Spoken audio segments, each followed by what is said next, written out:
Hey YouTube! So this video is going to be the start of a small series of videos for Kingdom Death Monster and the changes in version 1.5. The unboxing I did, I was really excited, but it was very unorganized, very impromptu. I didn't really get into too much of the details of other than what came in the box. So I wanted to make a video about that. However, when I put it all together, it was over 2 hours long from all of the talk and stuff that I did during the video. So I went ahead and broke it down. So I'm going to do multiple videos and just make it a real quick series. In these videos, I've done something a little different. I know I keep calling them a video, but they're more like PowerPoint. It was really difficult to be able to make a video with me having to make sure all the cards were in the proper order, in focus, my mic was working properly, the whole 9 yards. So I figured commentary over pictures was the better way to go, especially since we can read them clearer and we're not worried about any funny effects happening during the shooting or having to fix anything during post-production. So let's go ahead and get started. The first video we're doing here is going to be on the gear cards. There has been some updates to some gear cards, and then also a whole new set of gear cards has been added. Alright, starting off with the gear cards. First up, we have Skull Helm. The only changes here were for grammar checks. The word is was added to make the sentence correct. Moving on. Next, we have the Bone Sickle. The only thing here that's changed is the dropping of the Frail keyword. So this weapon will no longer break if you hit a dense hit location card during the showdown phase, which is awesome. And next we have the Bone Pickaxe, which is the same. The Frail keyword has been removed. Next up, we have the new weapon type for 1.5, the Bone Club. So this is a two-handed heavy weapon made of bone. So this is going to have the cumbersome keyword. Basically, you have to spend an action. You have to spend your movement in order to use the weapon to attack. So you gotta have to use that in your planning when you're moving and stuff to get ready for your attacks. It's a nice weapon though, so I definitely enjoy clubs. They're nice. So next up, we have the Rawhide Drum. So this card has been reworked pretty much for the better, I think, in my opinion. So instead of when you're departing, it's now on arrival that you gain +1 insanity, and arrival is at the start of the showdown. So instead of when you leave the settlement, so during the entire hunt phase you have that +1 insanity, now it's not until you actually start the fight. So that's cool. But the next part is what I really liked about the change to this card. So inspirational drumming. When you perform Encourage, all non-death survivors are affected. So Encourage is a survival action that allows you to use one survival to make another survivor stand up when they are knocked down. Being able to make all affected knocked down survivors stand up using one survival is fantastic. So I definitely know this is going to be in the gear grid depending on the monster we're fighting, because there are some monsters out there that do knock you down more than others. So next up, we have Stone Noses. This is another new gear card. On arrival, gain +1 survival, +1 insanity. Arrival is at the start of the showdown. So this kind of introduces you a little to that that rule that we had on the previous card. And getting survival is always nice. The insanity thing, take it as it is. There's some cards in the game that require you to be insane to use it. There are, trying to ride that fine line of from being not insane to being insane. So, yeah. So let's move on. Next up, we got the Hours Ring. So this has been updated fully, if you will. It's a completely different rule now. Basically, let's just go ahead and read it because I'm losing my train of thought here. Alright, anyway. During the aftermath, if you died or ceased to exist, you may archive the Hours Ring and reset the campaign to the previous settlement phase development step before you departed. So, this card basically allows you to wipe away the last hunt, showdown, everything, so that way you're back to life. Pretty nifty card now. Now the unique keyword is a little bit more prevalent because this one card replaces all 3 of the old cards, so it's truly unique now. But yeah, it should be fun. Next up, we have the Hollow Sword and Sonic Tomahawk. These cards are just here to add to the pool because they have the paired keyword. So now 2 survivors are going to be able to pair these since there'll be 4 total.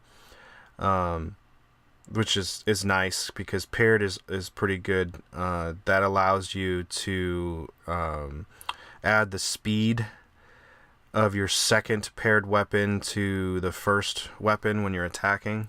So it allows you to hit a little bit easier.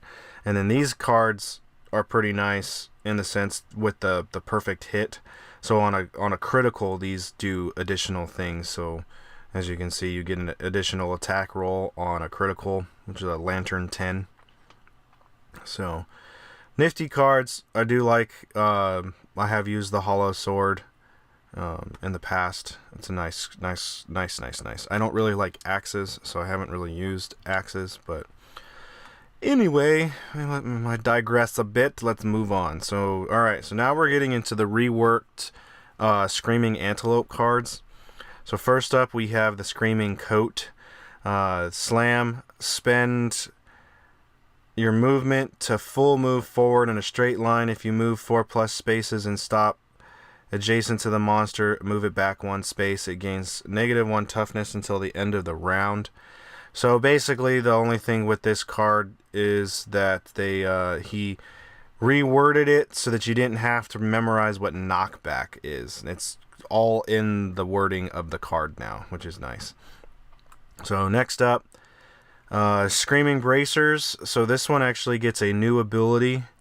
On arrival, if possible, add an Acanthus plant terrain card to the showdown. When you activate terrain, you may add +2 to your roll result. Now, I never really did much scavenging when I was in a showdown. The first couple of times I've played the campaign, so I think that might be what he's getting at, is he wants to kind of bring that more to the forefront as a possibility, making it more viable to actually do. Alright, next up, we have the Screaming Skirt. This one is actually the most bumped up of all of the Screaming armor sets. So this one actually has an ability now. Thick protective fur protects your parts. Add +1 to the severe waist injury roll results. So that's nice. Anything that adds to get you higher on the roll for your severe injury is always good. But also, it also gets +1 to your armor rating for this location. It goes from a 2 to a 3. So this is definitely going to be good for beginning out, just trying to get your all your slots filled with gear. This is going to be a great choice. And next up, we have the Screaming Leg Warmers. This one has on arrival, your feet hurt, gain +3 insanity. Alright, so last up for the Screaming armor sets here for the Screaming Antelope, we have the Screaming Horns. This card keeps pretty much everything the same. It just gets a little bit of a format update. The font is a little clearer, this, that, and the other, and it gets a blue infinity instead of a green affinity, which brings it in line with the other armor pieces in this set. Alright, so next up, we have the Lantern Dagger. This is just another added to your deck card.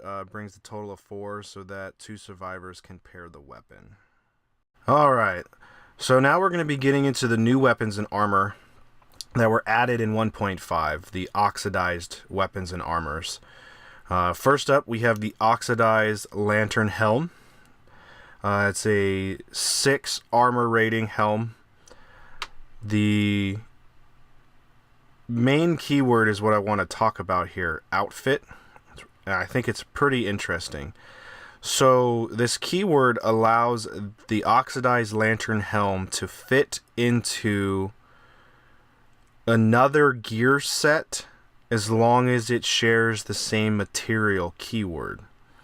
So for instance, if you look at the Phoenix gear cards, the Phoenix helm is made of metal. So if you're not able to make the Phoenix gear helm, but you are able to make the oxidized lantern helm, you can make the helm, or the oxidized lantern helm, and wear it in place of the Phoenix helm, and that would allow you to complete the armor set, and so you'd still get that armor set's bonuses for having all of the pieces of armor. So I think that is pretty neat. Alright, next up we have the oxidized whip, or ring whip here. It's a sharp reach 2 weapon with provoke once you get all of your affinities. I've never really liked whips, so I've never really used them. I do like the reach 2 is nice, so you don't have to be adjacent to the monster to attack them. Sharp is nice too, because that allows you to add 1d10 strength to the wound attempt, so it's definitely a strong weapon for endgame if you like whips. So next up we have the oxidized lantern dagger. It's a sharp paired weapon with a perfect hit once you have your affinities. There is 4 of these, so allows 2 survivors to pair these weapons, so that's nice. Next we have the oxidized beacon shield. I actually really like this card. I'm not really a sword and board type person, but it's definitely worth it with this new rule here. So first off, it gives you 2 armor to all of your hit locations on top of the armor that's already there, so that's nice. And then deflect 2 is you can spend your action. Now you have exactly 2 deflect tokens. So the next 2 times you are hit, ignore a hit and lose 1 deflect token. So that's pretty cool. I definitely think for endgame, depending on the monsters we're going to be fighting, that this is nice, because it basically, you sacrifice your act and you can't get hit for 2 turns. So that's pretty nice. Alright, next up we have the oxidized lantern sword, which this also has deflect, so the whole sword and board thing. Not quite sure if they stack. I think you have to activate 1 at a time, so you could eventually get 3, but you won't get 3 right away. So, and then we have the oxidized lantern glaive. It says a spear and an axe weapon with sharp reach 2, and then it gets +4 strength on a perfect hit if you have your infinities. So, pretty nice, but I've never used a spear or an axe, and I don't like 2-handed weapons, so I'm not too familiar on how effective these weapons could be. And then we have the Survivor's Lantern. It just has 1 of each infinity, so it's definitely going to be able to fit into your gear grid and complete at least 1. This is definitely an endgame card, so I have no idea how you acquire it. And it's pretty simple, so moving on. Alright, so next we've got the Whisper Harp. This has got a reworked rule and a new rule. So on arrival, all survivors gain +1 survival. So that's nice. Always gaining an extra survival if you're not at your limit already is good. With the action, Strum, roll a 1d10 on a result of 6+, discard 1 mood currently in play. So that's the reworked rule. You no longer get the bonus if you're fighting the White Lion, and it's now a 6+ instead of 7+. So it's just reworked. I feel like it's still a viable card. Definitely good for early game when you're gonna have to fight the the lion and screaming antelope a lot. So next up we have the Clawhead Arrow. Basically the only thing that this card gets is a blue affinity.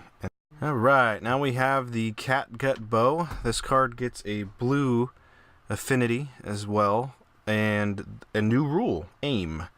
When you attack before rolling to hit, you may reduce the speed of this weapon by 1 to gain +2 accuracy for that attack. So it's pretty nice. I've used bows before, and I feel like aim is going to make it a lot easier to hit things. Alright, so First Aid Kit. This is probably the best update to all of the gear cards. So on arrival, all survivors gain +3 survival. That is awesome. So if you're below your limit when you get to the showdown, you're most likely not going to be below your limit anymore. And I really like the reworking of its ability. So you can use your action to remove 1 bleeding token or a negative attribute token from yourself or an adjacent survivor. So that's nice. Definitely being able to remove damage from various effects that happen through the game that give you those bleeding tokens. But the big one is the negative attribute token, because I don't know how many times like a negative movement or a negative strength token has really made the fight ridiculously hard. Alright, next up we have the Forsaker Mask. So during the aftermath, you run off into the darkness, never to be seen again. So basically, you're not going to be able to hold on to this card anymore to gain that +1 action while you're insane. This card has pretty much been forced to make you make the Mask Maker location from here on out. So a little bit of a buff in First Aid Kit, kind of a nerf when it comes to the Forsaker Mask. And the last card we've got is the Final Lantern.